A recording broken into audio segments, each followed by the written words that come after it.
Eh bien, j'ai devant moi des photos qui se prêtent bien à la réalisation d'un triptyque. Qu'est-ce qu'un triptyque? Ben, c'est essentiellement un montage. Un montage où est-ce qu'on va prendre certaines des photos et on va les disposer dans l'espace selon un aménagement qu'on veut bien. Et au final, on aura une photo qui va en réunir plusieurs. C'est quelque chose qui est intéressant à réaliser, particulièrement si on s'en va vers l'impression de celle-ci ou encore une diffusion dans les médias sociaux. Alors, bref, direction réalisation d'un triptyque dans Lightroom et c'est ce qu'on examine aujourd'hui. Si c'est la première fois que vous visionnez une de mes vidéos, bonjour, mon nom est Louis Lavoie, je suis l'auteur du blog et de la chaîne fairedelabelephoto.com. C'est une chaîne qui s'applique à partager avec vous des trucs, des conseils, des astuces de même que des découvertes afin que vous puissiez progresser dans le domaine de la photo. Si vous aimez des vidéos comme celle-ci, n'hésitez donc pas à cliquer sur j'aime, n'hésitez surtout pas à vous abonner. Et je vois que vous vous intéressez à la retouche photo avec Lightroom, ben ça tombe bien, j'ai justement plusieurs vidéos sur le sujet. Il y a quelque chose d'intéressant à envisager, le montage photo. Depuis le début de la vidéo, je parle d'un triptyque. Pourquoi? Parce que dans ce cas ici, dans l'exemple d'aujourd'hui, je vais me tourner donc vers 3 photos pour réaliser un montage photo. Mais bien entendu, vous avez toute la liberté de pouvoir envisager un montage photo à 2 photos, ou à 4, ou à 5, ou à 6, et également avec différents aménagements graphiques, différentes dispositions graphiques. Bien entendu, là-dessus, Lightroom va vous offrir plusieurs modèles qui peuvent très bien vous servir.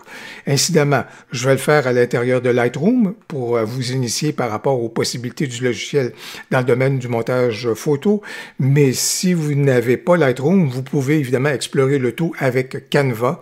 Vous allez retrouver un lien dans le descriptif de la vidéo. Cette plateforme-là est formidable à utiliser et très facile pour réaliser exactement ce qu'on va faire aujourd'hui. Pourquoi envisage-t-on un triptyque ou un montage photo? Parce qu'assez souvent, soit on a un air de famille qui se dégage de certaines de nos photos, que ce soit à cause des couleurs, des teintes, que ce soit à cause du sujet. Par exemple, les gens qui font de la photo d'oiseaux vont souvent se tourner vers un triptyque ou un montage photo parce que c'est intéressant de voir le même sujet mais qui revient de façon différente dans chacune des photos. Alors voilà donc pourquoi on envisage donc de faire des montages photos. Et aujourd'hui, je vais donc réaliser des photos avec cette photo-ci et celle-ci qui est juste là. Et on va donc examiner le tout, comment on est capable donc de construire notre montage photo dans Lightroom. La première étape à réaliser consiste donc à identifier les photos qu'on veut utiliser dans notre montage photo, à la lueur des caractéristiques que je vous suggérais il y a quelques instants. Juste avant de basculer dans l'interface du montage photo, je vous suggère de faire la chose suivante, c'est de prendre une des photos que vous comptez utiliser dans votre montage photo et d'aller examiner le ratio de celle-ci. Alors, dans ce cas-ci, j'ai pris cette photo-ci et quand je regarde les dimensions juste ici de ma photo, 4480 pixels donc de large par 6720 pixels de haut, j'ai donc un ratio ici. Il s'agit ici d'identifier un peu le ratio de nos photos. Alors ici, j'ai grosso modo un ratio de 4:6. Alors, c'est donc ce que je vais retenir. Vous allez voir, ça va avoir une importance un petit peu plus tard au niveau de certaines mesures et de certaines dimensions. Alors, une fois que j'ai réalisé cette étape-là, on va donc basculer dans l'interface donc de Lightroom pour faire notre montage vidéo. J'ai donc profité du fait que cette photo-ci est sélectionnée pour m'en aller en direction du module d'impression pour amorcer mon montage photo. Actuellement, le module impression, on y accède via la barre de navigation qu'on a ici dans le haut de Lightroom. Mais actuellement, vous voyez les modules, seulement les modules bibliothèque et développement. Si je veux faire apparaître le module impression, je vais utiliser le bouton droit de la souris et vous voyez tous les autres modules ici dans Lightroom, disponibles dans Lightroom, sont là, mais ne s'affichent pas parce que c'était comme ça que je le voulais. J'ai juste besoin d'activer donc impression, il vient de s'ajouter donc à la barre de navigation et je peux donc à ce moment-là cliquer sur celui-ci pour aller en direction donc du module. Par défaut, le Lightroom va appliquer un premier modèle à la photo que je viens de sélectionner, que j'ai sélectionné, et c'est le module, et c'est le mode, comme vous voyez ici, 4:6. Bon, ce qui tombe bien, c'est parce que c'est effectivement le format donc de ma photo, mais on est loin de la réalisation d'un triptyque. Mais pas de souci, on va pouvoir corriger cela dans quelques instants. La première des choses, c'est que, étant donné la photo est vraiment pas dans le bon sens, parce que moi, j'ai choisi quelque chose qui était beaucoup plus à la verticale qu'à l'horizontale.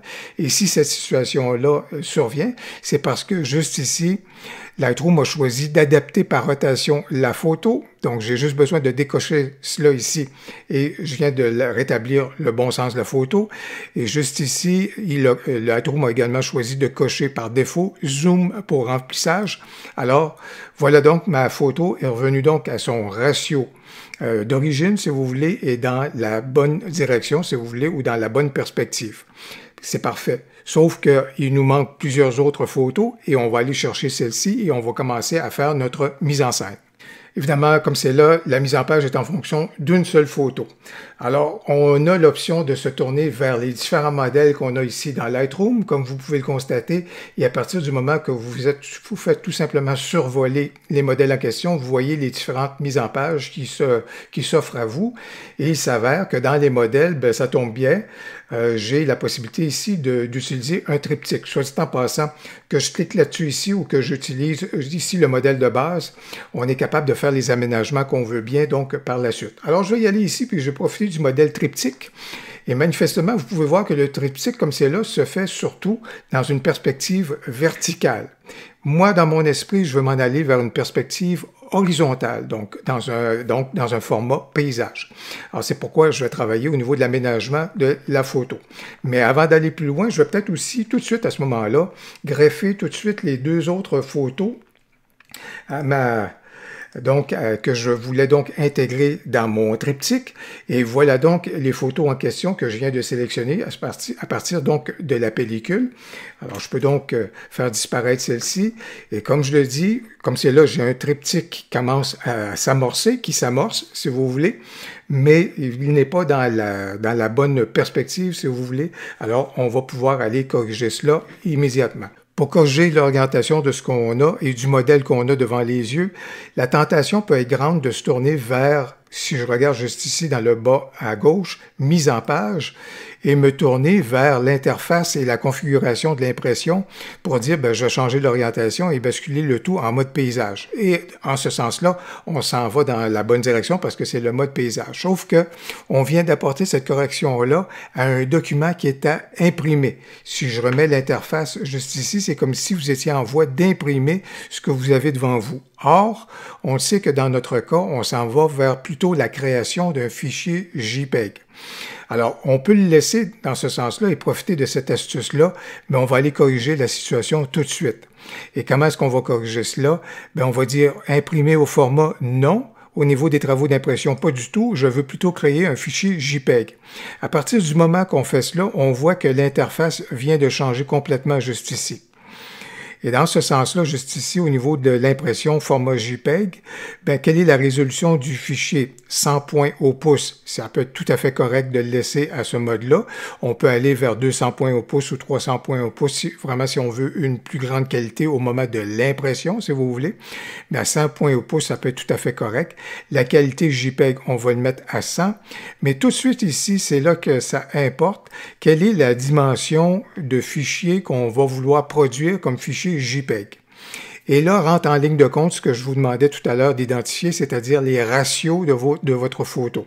Vous vous souvenez que le ratio de mes photos sont de 6 par 4 à ce moment-là, 6 en hauteur par 4 de largeur.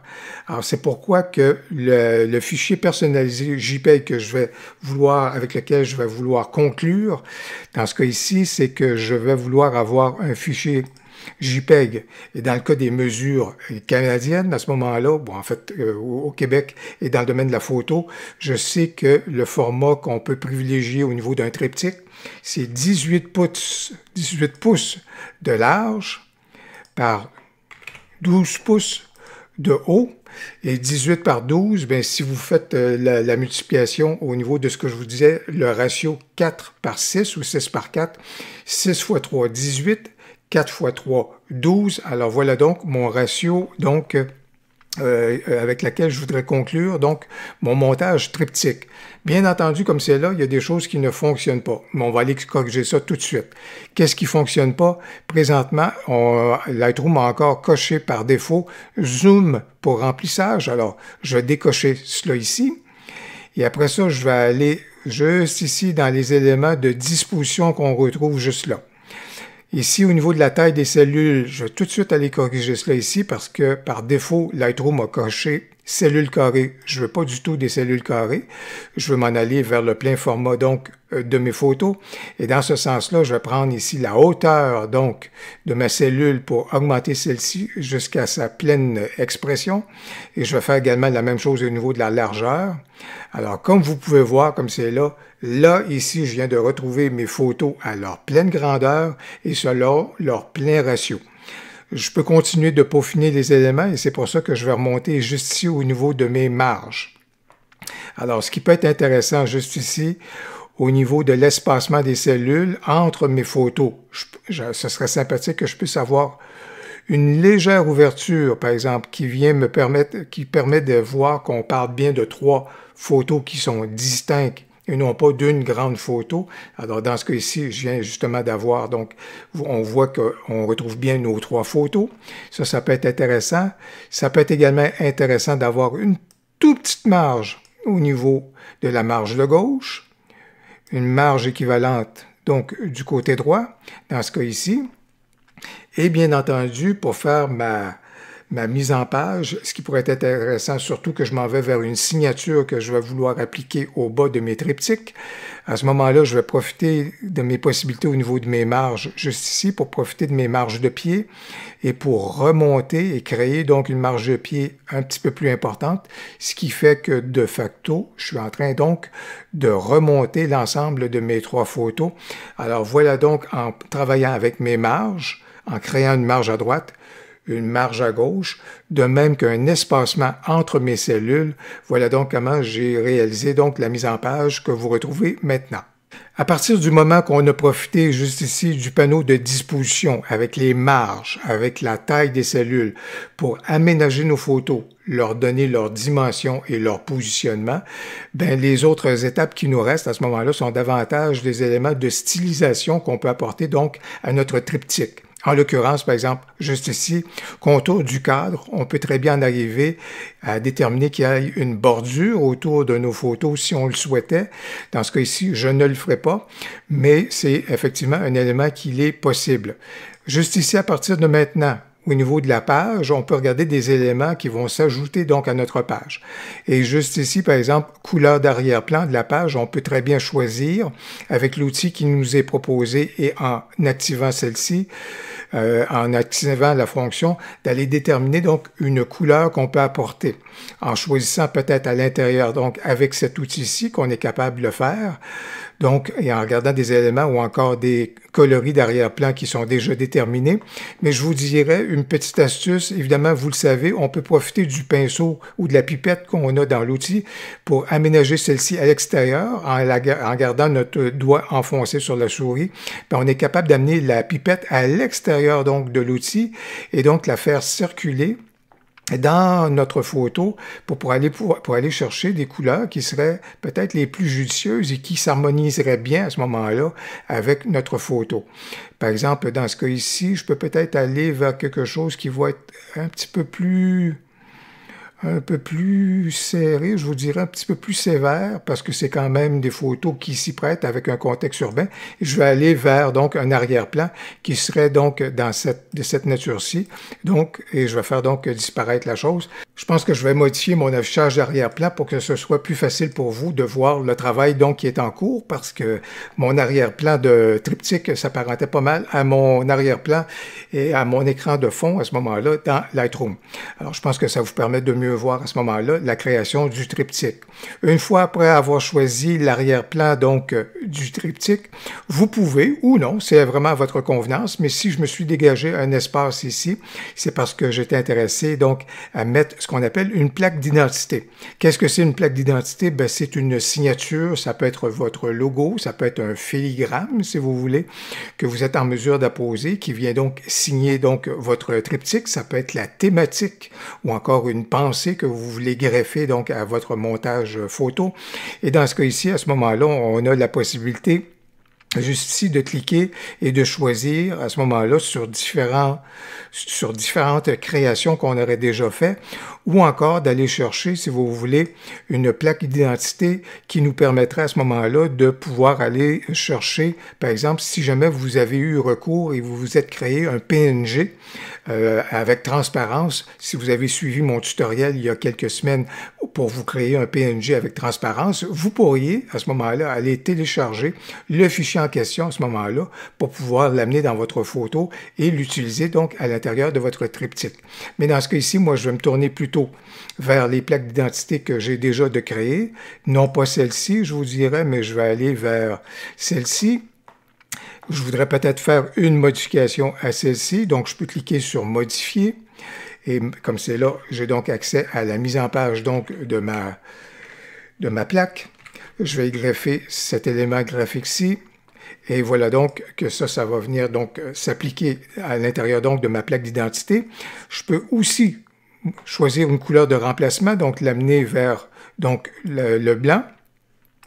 Mais évidemment, bien sûr, comme c'est là, je peux aller donc choisir au niveau de l'opacité pour atténuer, si vous voulez, ou diminuer un tout petit peu donc ma plaque d'identité. Et dans ce cas ici, je vais donc atténuer celle-ci pour aller chercher un grisé là, qui va être plus harmonieux donc avec l'ensemble de ma photo. Alors voilà donc où j'en suis rendu et la façon que vous pouvez travailler donc avec une plaque d'identité. Si vous le souhaitez également, vous pouvez également créer un filigrane qui viendrait donc s'appliquer sur vos photos. Ça peut être aussi un autre élément graphique que vous pourriez ajouter donc à votre création. Au final, lorsqu'on regarde tout cela, et pour finaliser ce triptyque-ci, je vous dirais, je veux donc m'assurer dans ce cas-ci d'imprimer au format JPEG et non pas au fichier, au format imprimante. Donc, c'est vraiment un format JPEG. Il faut absolument faire en sorte de ne pas imprimer en mode brouillon, sinon c'est pas un fichier de qualité optimale. Dans ce cas ici, la résolution du fichier, on peut le laisser à 100 points au pouce, ou encore là, si vous voulez aller vers une résolution imprimerie, si vous voulez, à ce moment-là, vous pouvez aller à 200 points au pouce, voire même à 300 points au pouce. Mais si c'est pour une impression au niveau des médias sociaux, un fichier pour les médias sociaux, 72 points au pouce, ça va être tout à fait correct. La qualité du fichier JPEG, elle est à 100%. J'ai mes dimensions personnalisées selon le calcul et le ratio que je vous ai expliqué tout à l'heure. Et dans ce cas ici, le profil à ce moment-là, sRVB, qui est tout à fait correct, qui est un format un profil plus universel à ce moment-là pour une diffusion sur le web. Alors voilà donc les éléments qui sont donc déterminants pour finaliser le tout, et j'ai juste besoin d'imprimer ici dans un fichier pour obtenir donc le fichier JPEG de mon triptyque. Pour finaliser ma photo, je pense que je pourrais profiter juste ici de l'outil au niveau de l'échelle pour la plaque d'identité pour diminuer un peu la signature qui prenait un peu trop d'importance. Je pourrais également replacer un tout petit peu les photos, mais en définitive, on vient ici de réaliser le montage donc d'un triptyque et d'un montage photo. J'espère que la vidéo pourra vous être utile. J'espère qu'elle pourra être une source d'inspiration pour vous pour réaliser de très beaux montages photos lorsque les sujets s'y prêtent. C'est vraiment un très très bel outil et une belle création à réaliser. Si vous avez aimé la vidéo, n'hésitez donc pas à cliquer sur j'aime et surtout n'hésitez pas à commenter. J'ai bien hâte de vous lire. Au plaisir, à la prochaine.